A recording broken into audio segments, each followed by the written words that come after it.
Reverend Jeremiah Wright is at it again, and this time he is targeting the Tea Party.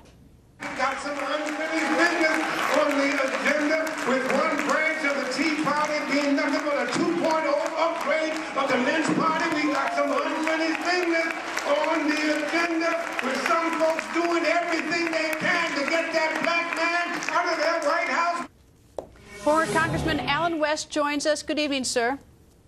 Good evening, Greta. How are you? I'm very well. Well, what a way to celebrate Martin Luther King Day with Reverend Wright saying that calling the Tea Party a 2.0 upgrade of a Lynch party. Not exactly a uniting statement, but your thoughts about what he said. No, it's definitely not a uniting statement. And when you consider also Reverend Barber and the heinous thing he said about Senator Tim Scott, calling him basically a ventriloquist dummy. What Reverend Wright needs to understand very simply, if he were to check his history, Jim Crow laws, the formulation of the Ku Klux Klan, poll taxes, literacy tests, all those came from the Democrat Party. So I think that when you are trying to castigate, as he is doing, the Tea Party, constitutional conservative grassroots movement, as being somewhat anti-black, that is not the case. They stand for freedom and liberty. They stand for fiscal responsibility, government operating within its right roles and responsibilities, free market system, and strong national defense. And I can understand why Reverend Wright would not want to agree with that. They're just trying to demonize the Tea Party because they understand the impact that that grassroots movement will have in these midterm elections.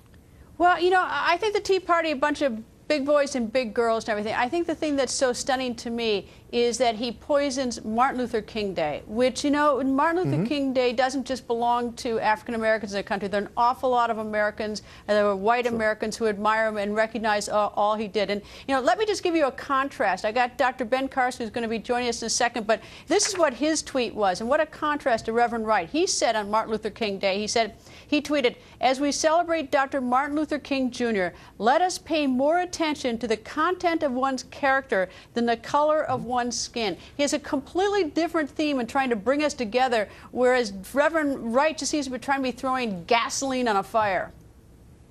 Well, that's the difference between having an adult in the room and being part of the conversation and having a very immature child, which is exactly what Reverend Wright is. He's just trying to make himself relevant. He's just trying to get people to talk about him. Unfortunately, we're doing it once again, just like we did last week when he made the attack about Dr. King had dreams and President Obama has drones. So, again, this is someone that is off in the corner ranting and raving to get attention.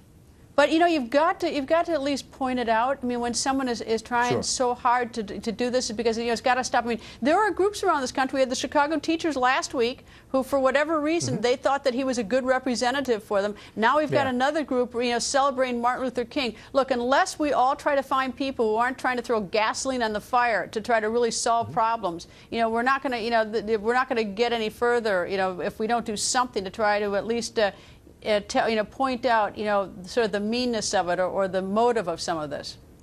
No, you're absolutely right. He's not talking about the breakdown of the black family. He's not talking about the failure of education. He's not talking about school choice in the black community. He's definitely not talking about the dropout rates and incarceration rates. All right, Congressman, let me bring you up to another topic then that's sort of along that theme. Is right now the number of Americans dependent on food stamps is skyrocketing. In 2013, a record 20% of households were on food stamps. Now, Congressman, is the increase in food stamps because we've identified people with greater need who are sort of left out, who needed the help, or is it because we have suddenly just gone haywire in terms of deciding, you know, how to sort of improve the economy for everybody and to lift people up?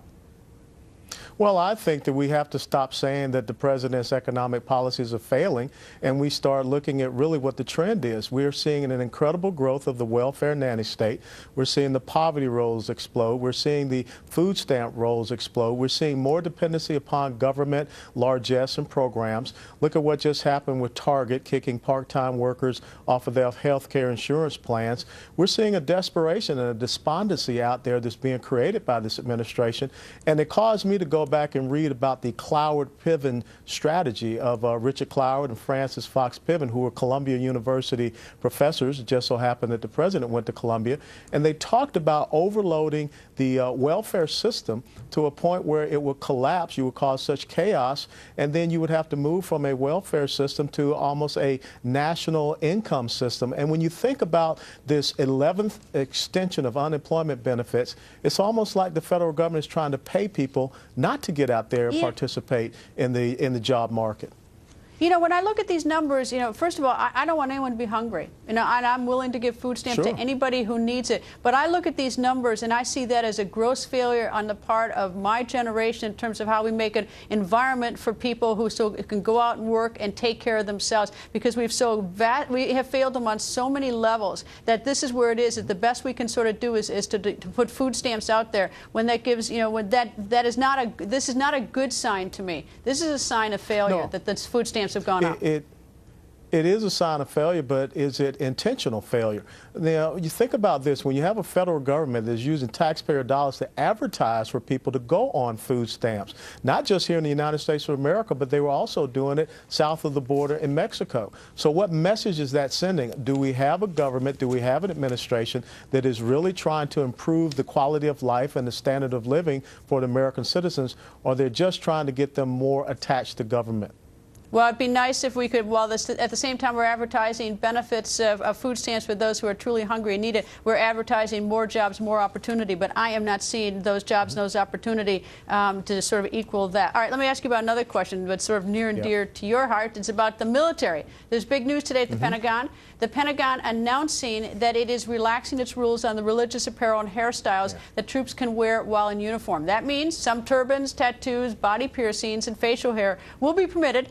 Any religious items that pose a safety hazard, though, they will still be banned. Congressman, a good idea or not to relax these rules? It's a horrible idea. It's part of the fundamental transformation of the United States of America and the social re-engineering of our military. Let me give you an interesting hypocrisy.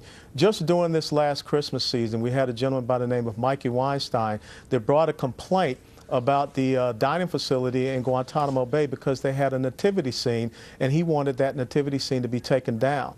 Now, all of a sudden, we're saying that everyone else can have their open expressions of their religion, when here's a guy that does not want us to say under God as part of the honor code oath of the United States Air Force Academy.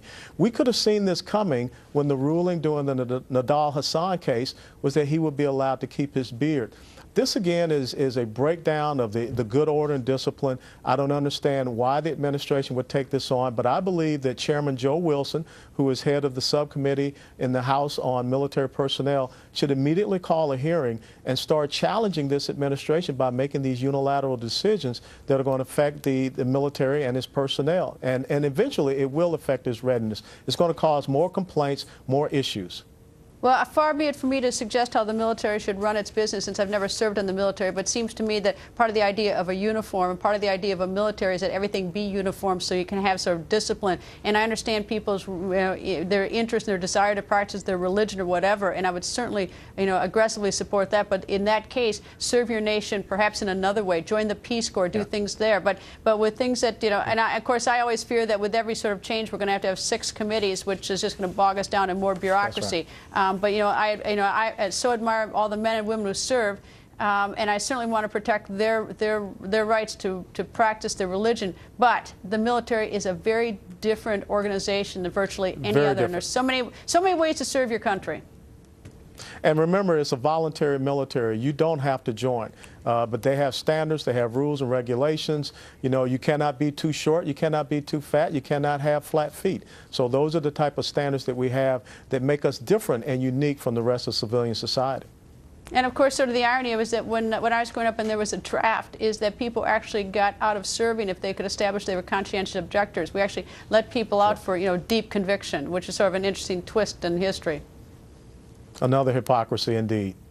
Well, I don't know if it's hypocrisy, but it's an interesting twist. I don't know. We'll debate that one another time. Congressman, always nice to see you. Thank you, sir. Thank you so much, Greta.